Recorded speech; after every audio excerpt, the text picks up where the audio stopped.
नमस्कार प्रणाम। हम आप सबके छोट भाई शंभू कुमार समर। तो आज फिर से हम लेके आ गए हैं हैप्पी न्यू ईयर का नया साल का एक शानदार सा मैटर जो पवन सिंह के सॉन्ग पे लाए हैं। तो पवन सिंह का शानदार हिट सॉन्ग था आँखिया के निरखी रे काजरा बिंदिया को रे सो रहो। आँखिया के निरखी रे काजरा बिंदिया को रे सो रहो। गोहलिया के चुमे कन बलिया धरकेला छतिया मोर हो। गोहलिया के चुमे कन बलिया धरकेला छतिया मोर हो। तो फ्रेंड्स, हम यही सॉन्ग पे नया साल का सॉन्ग लेके आए हैं।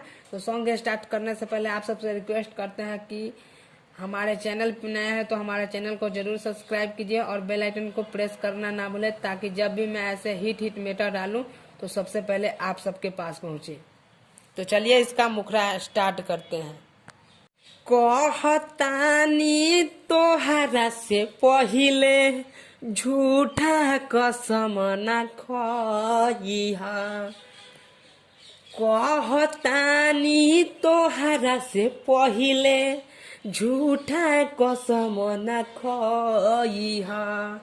घरवा के काम सब छोड़ी के मिले नया साल में आइहा।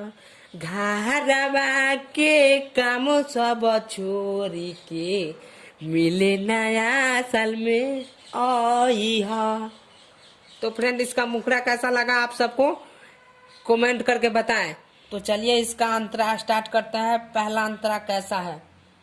तो अंतरा स्टार्ट करने से पहले आप सबसे रिक्वेस्ट है कि हमारे चैनल पे नए हैं तो हमारे चैनल को सब्सक्राइब कर लीजिए, ताकि जब भी मैं ऐसे ऐसे हिट मैटर डालूं तो सबसे पहले आप सबके पास पहुंचे। तो चलिए स्टार्ट करते हैं इसका अंतरा। नया साल में मिले आई सबका के जान हो। कहबू त दे हम काढ़ी के परान हो।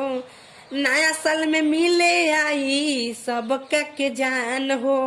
कहबू त दे हम काढ़ी के परान हो।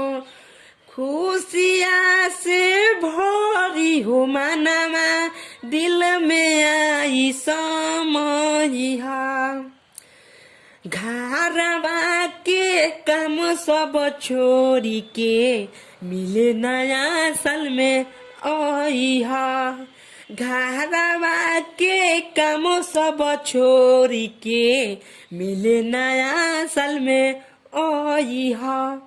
तो इसका अंतरा कैसा लगा आप सबको? अच्छा लगा ना? अच्छा लगा तो हमारे चैनल को सब्सक्राइब कर लीजिए और एक प्यारा सा कमेंट कर दीजिए। तो चलिए इसका नाम अंतरा स्टार्ट करते हैं। सिंगर बबलुआ गिफ्ट ले ले बारे हाथ में। राइटर शंभू जी मिले आई है हो रात में। सिंगर के जगह आप अपना नाम लगा सकते हैं। सिंगर बबलुआ गिफ्ट ले ले बारे हाथ में। राइटर शंभू जी मिले आई है हो रात में। प्रेम आ प्रेमिका के हवे ई परब होई जे कमी कहिहा।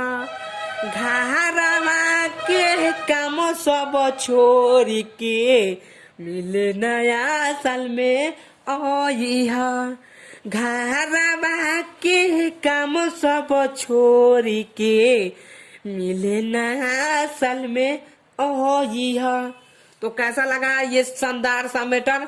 अच्छा लगा तो जाते जाते हमारे चैनल का सब्सक्राइब कर लीजिए।